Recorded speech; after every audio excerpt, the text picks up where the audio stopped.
Tasnia Farin surprise package ছিল। আর শরীফুল রাজ আসলে Bangla commercial মুভির জগতে উনি সামনে রাজ করবেন আশা করি। সারপ্রাইজ প্যাকেজ হিসাবে ফারিনকে দুর্দান্ত লেগেছে। যে কয়টা দেখছি তার মধ্যে শরীফুল রাজেরই বেশি দেখছি, তো আমার মনে হয় শরীফুল রাজ আমার কাছে মানে ওর সবকিছু মিলিয়ে অনেক পারফেক্ট। না, সাকিব খান তো এখন ইদানিং কয়েকটা মুভি খুব ভালো করছে, বাট শরীফুল রাজ না প্রথম থেকেই খুব ভালো অভিনয় করে।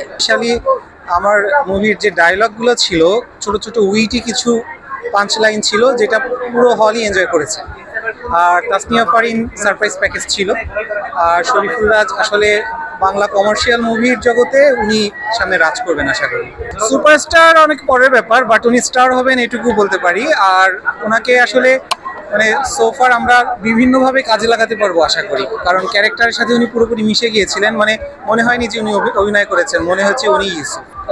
সারপ্রাইজ প্যাকেজ হিসাবে ফারিনকে দুর্দান্ত লেগেছে। খুব বেশি আনপ্রেডিক্টেবল টুইস্ট আছে বলবো না, কিন্তু ওভারঅল মেকিংটা ভালো ছিল আর ফিনিশিং এ একটা দুর্দান্ত টুইস্ট ছিল। ফারিনের নাটক হ্যাঁ মাঝে মধ্যে আম্মুর সাথে বোনের সাথে দেখা হয়। আমার মনে হয় ওরা যদি আরো মুভি করে আমরা আবারও দেখতে আসবো। আমার এখন যে কয়টা দেখছি তার মধ্যে শরীফুল রাজেরই বেশি দেখছি, তো আমার মনে হয় শরীফুল রাজ আমার কাছে মানে ওর সবকিছু মিলিয়ে অনেক পারফেক্ট।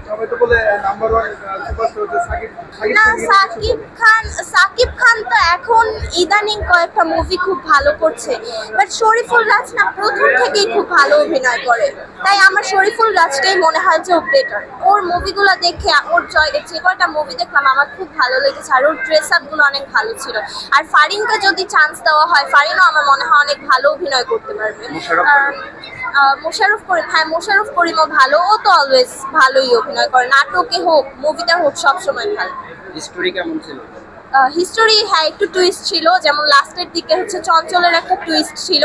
আমার মনে হয় নেক্সট পার্ট আসবে, ওইখানে চঞ্চল ওইখানে অভিনয় করবে আই গেস। মিশা সওদাগর কেমন পারফরম্যান্স করছে? উনি কি ভিলেন ছিলেন? মিশা সওদাগর না, ওইখানে কোনো রোম্যান্স ছিল না, সে হচ্ছে গিয়ে ভিলেন পার্টে ছিল। মানে যদি 10 এর মধ্যে রেট করা হয় আমি এটাকে 100 দিব। আমার কাছে অনেক ভালো লেগেছে, অ্যাকশনগুলো অনেক সুন্দর ছিল শরীফুল রাজ।